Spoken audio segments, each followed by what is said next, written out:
this is something that you can do with all channels. This can be hugely successful with the side note of you really have to know what your customers want for this strategy to work. So not only is it a product launch strategy, but it also can be a strategy that you launch with sales and other types of campaigns. What's up, everyone? Welcome back to another episode of the eCommerce Influence Podcast. My name is Austin Brawner, and I'm Lily Ackerley. And we are pumped today because we are going to be diving into something very exciting. We're going to be talking about product launches today. Product launches have been a big conversation in the membership. So Lily and I were talking, let's bring some ideas. You've got a ton of ideas on product launches, and we want to talk about that today. Yeah, just give you guys a little sneak peek into the kind of conversations that we have in the membership. So excited to chat with you today. Yeah, and so we're going to go deep into it. We got 6 different ways that you can improve, 6 ideas for your next product launch. And if you want to go and dive into this and talk about it in the membership as well, we've got a forum where we're discussing this type of content. So you can go check it out at brandgrowthexperts.com/membership. But let's kick it off. Product launches. Why are we talking about it, Lily? I think product launches are a really awesome way to drive full price sales. So it's an awesome way to build excitement, drive a lot of volume without running a discount. So it can be a really solid strategy. And I think that said, the flip side of it, it's also really easy to have this go completely wrong if you don't lay out your strategy and kind of plan ahead. And I think also a lot of people leave a lot of money on the table when they're launching new products on their website by just not giving them enough visibility. So 100% agree. It's interesting when a product launch goes smoothly, it's like magic almost. Things sell out like crazy if it's positioned, if it's perfectly, designed and ready, and the market is ready for it and it's executed well. It can go so well and leave people wanting more. I think about businesses that have made like a complete living off of these, or something like a company like Supreme that literally just does product launches. People wait outside in the freezing cold all around the world for their stuff. So on this episode, we're going to give you 3 ideas each on how to make your next product launch your most successful one yet. So you'll leave with about 6 strategies you can implement. You can take some of this for your next one. Maybe if you're in a product launch right now or thinking about it, you might be able to pull 1 or 2 of these things and just put it right into your next kickoff. So I can start with number 1. My first tip, and I'm going to share a pretty specific example, and this is one that is both good and also can go bad. So I'll share an example with you guys. My first tip is to build hype for your product by coordinating with influencers before you launch your product. So I'm going to share a little example of something that just happened recently. My friend Anthony Gustin, he is the he's the founder of Perfect Keto, and but he's now working on a new project called 0 Acres. And 0 Acre Farms is a fermented seed oil alternative.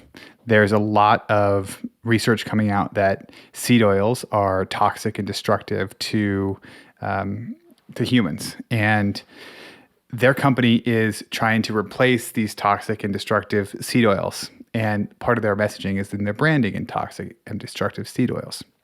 And so they're launching, and one of the things that they did to build up hype was they reached out to all the top influencers in the space, and they wanted to coordinate an initial tweet on Twitter for this launch of the company. So they reached out, had conversations, pitched behind the scenes to all the big players that are kind of in the anti-seed oil space, right? And it's a very passionate group of people. And so the day that they went live, they put out a tweet. It was something that said, "Hi," like, hey, basically, "Hey y'all, anybody else around here hate seed oils as much as us?" And they messaged then all the people that they coordinated with to retweet this. And so everybody within this community started to see this message, boom, boom, boom, on Twitter. It started to blow up and get more and more and more visibility. This was day one. And it kind of went a little bit viral, which was awesome. Very cool. All the people that they wanted to see the message saw the message that were on Twitter. Now, what was interesting was the downside of that, and something you got to be careful with, is that some people didn't resonate with the message. And you can say that that's good, or you can say that it's bad, but they also like received a lot of flack in this community. It's a lot of people are very, very passionate about, like, if you're not like eating, like using tallow and butter and these types of things for cooking. And they're very skeptical of any company that's doing something that's not natural. So this visibility paired with, I mean, it worked incredibly well to get visibility, but they realized that their messaging was maybe a little bit off, and they didn't communicate as clearly what they're trying to do, because they want to be on the same side with all these people. So if you're going to do this, it's an incredibly powerful strategy. Just make sure that you're testing your messaging so that the right people are, or the people that you want to be excited about it are excited, and they don't start hating on you. So anyway, that's my first tip, is building the hype behind the products with influencers working behind the scenes. Interesting. And did they do Twitter only, or did they do other social channels as well? I think this one was Twitter only, but this is something that you can do with all channels. This specific product makes a little bit more sense because it's not directly a direct-to-consumer product. Like, most of the people that are going to be buying this product are like businesses. But they got huge backers. They got a lot of backers as well. And so they had people retweeting it that were large investors and influencers.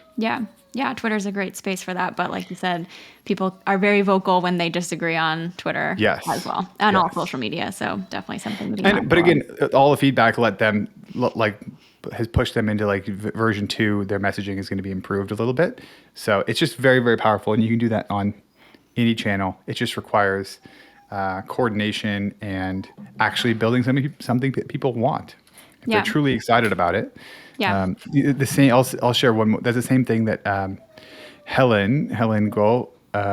She's the founder of Schoolyard Snacks, formerly the Cereal School. She did the same thing, looking at keto influencers to launch their keto cereal. So I think a theme through all of this is going to be, in order to have a successful product launch, you have to be launching something that your audience wants. So cool. Well, my first tip here is thinking about or considering collecting a wait list before you launch. So this is something that brands like Everlane and Outdoor Voices have done several times with a lot of success.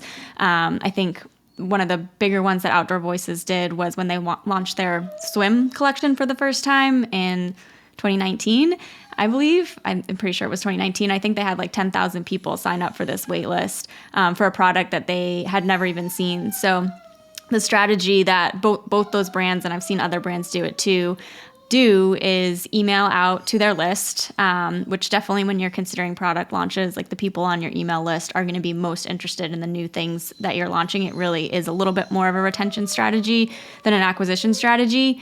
So they would email out kind of like building hype and excitement, but not necessarily like showing exactly what the product was going to be. So there's a little bit of a surprise element there, and asking people to put their email in. So obviously they're already on their email list, but they're clicking a button or something to say that they're interested.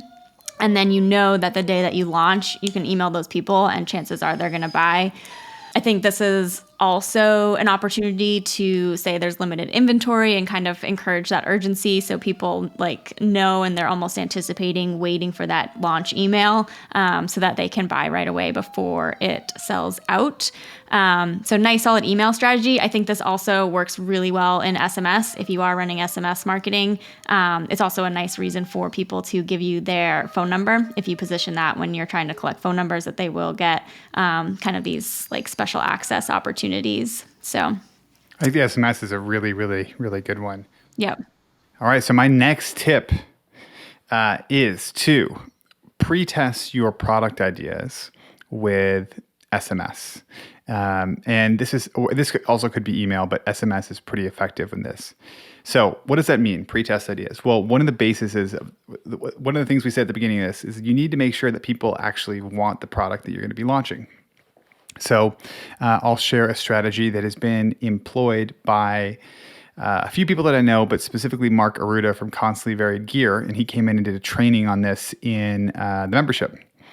And what they do is they take variations of products that they're thinking about creating. And they're both, they have an apparel company for mostly the CrossFit niche. And so they will design two types of outfits. And maybe it's leggings or it's a shirt. And then they will text their group and they'll say, hey, you're on our kind of like VIP list or people that are really excited about their stuff. We're thinking about making these. Which one do you like? The black one or the brown one? And then people will respond back and they'll say like, I like this one or that one. And then they'll collect all this information. And then a few days later, they will launch with whichever one won. Or if it's pretty even split, sometimes they'll just make both of them and then promote that product to the people that voted on it. What's interesting is they're collecting information and also doing a little bit of marketing at the same time, because people will already have seen it and they're like, oh, I can't get that. Well, I do like that. And then a few days later or a week later, it's there and they can buy it. So that's one thing that you can do is kind of pre-test some of your ideas if you are not sure about which products you're going to create, to make sure that you have demand before you launch. Yeah, I love that. I think that probably also makes people feel really special and involved too. So it's a great loyalty play as well, which is actually going to segue really nicely. We didn't plan this. I didn't know what Austin was going to talk about, but that segues nicely into my next point, which is if you do have a loyalty program, which I highly recommend doing, giving them early access and making that one of the perks of the loyalty program. It's something like you could offer it to, if you have tiers in your loyalty program, you could offer it to all of them, or you could encourage it to once they get to one of the higher levels, depending on like how much of a benefit this would be to your audience.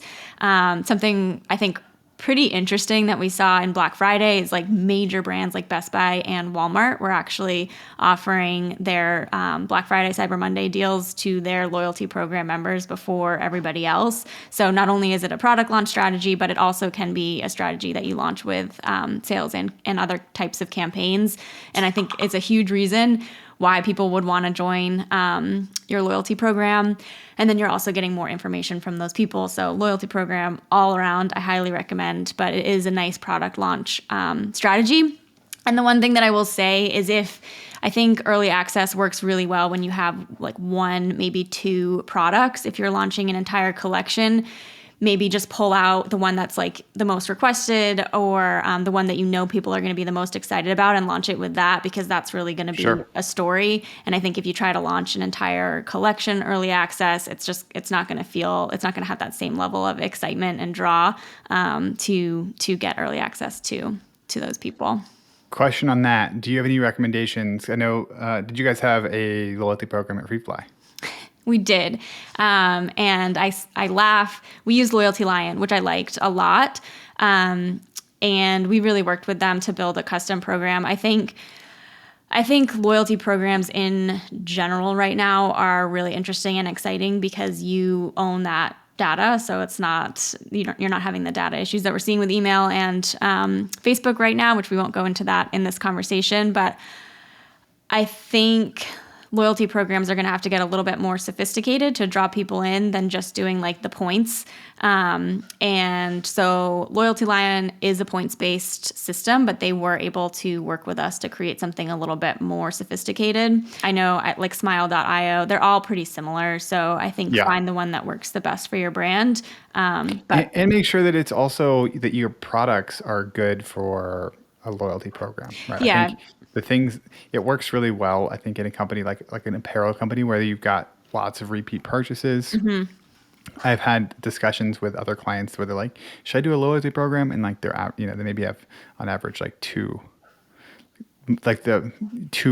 orders is like kind of like the limit where people will buy. And it's like, no, it doesn't really make sense to do a loyalty program. Yeah.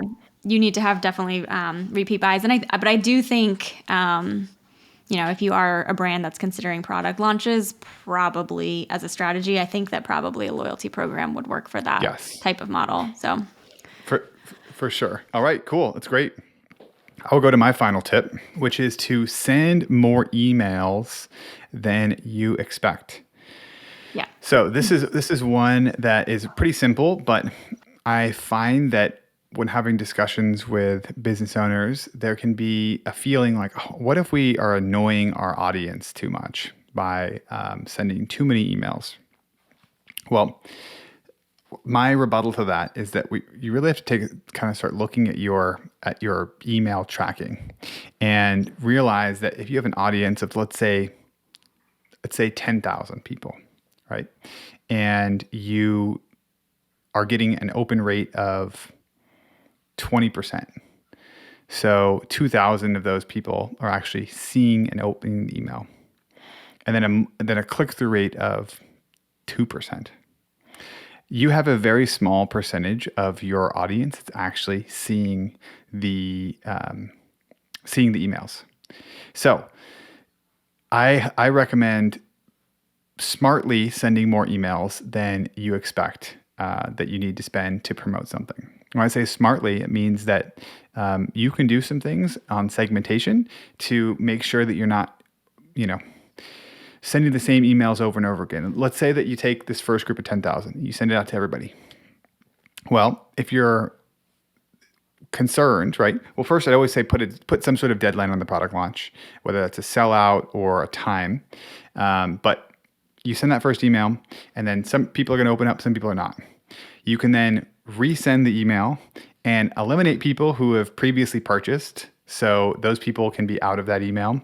You can also resend it to people who have not opened it previously if you want to.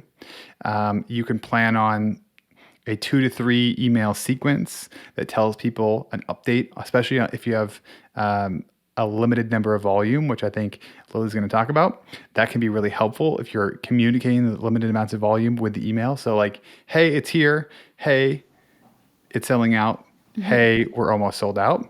Like those types of things work well.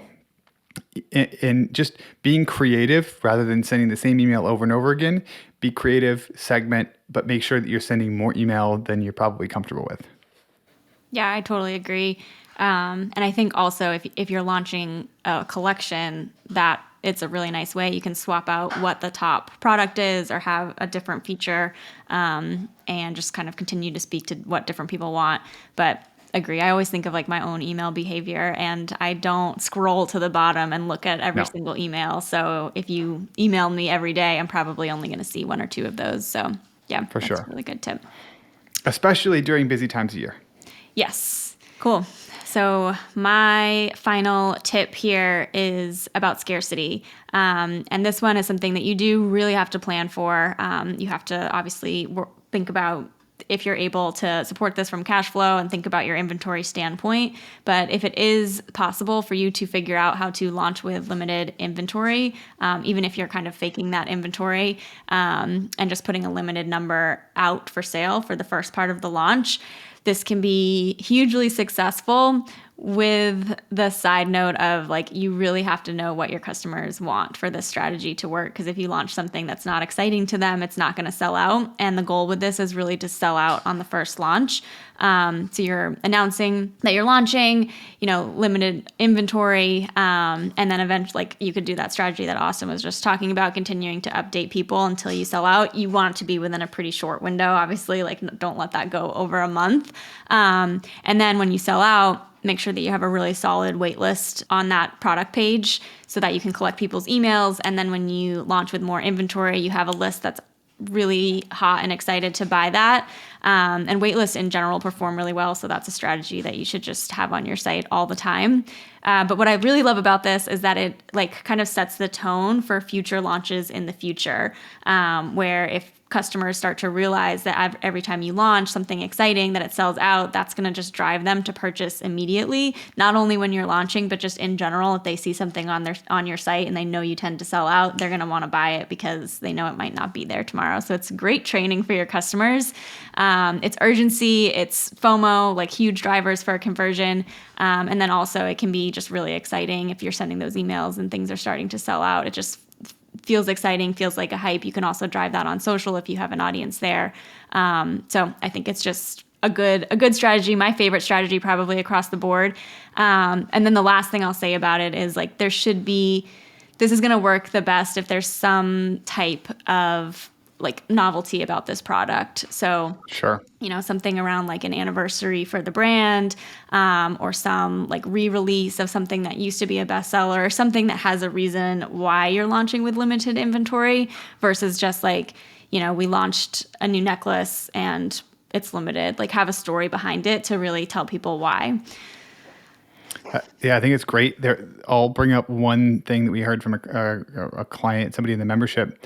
They were telling us that they'd had a lot of success recently with 1-hour flash sales via SMS and they were a custom downhill ski company.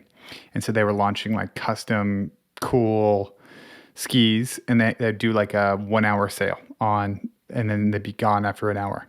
And I think that can be really powerful, especially with a product launch. It's like, hey, for the next hour, you get this.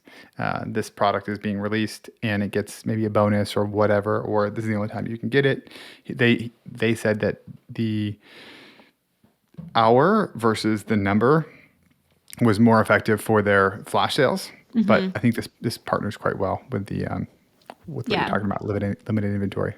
Yeah, if people don't have time to think about it, they're much more likely to act immediately. So what do you have? So I know you have a lot of experience being on the operational and customer support side from working at FreeFly. What are some considerations that people should think about related to product launches?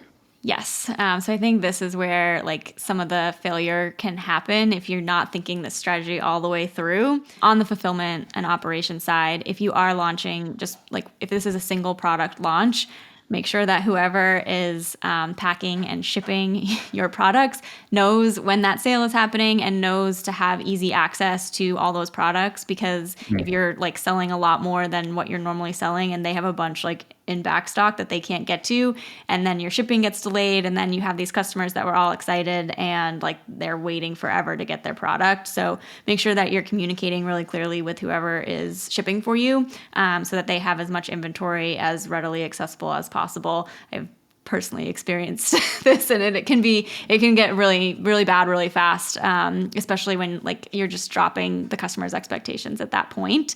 Sure. I think the other piece of it, and like you talked to this a little bit too, is like really test your products. If you are going to launch and run a strategy where you're really pushing something hard, make sure you really can stand behind that product and feel really good about it.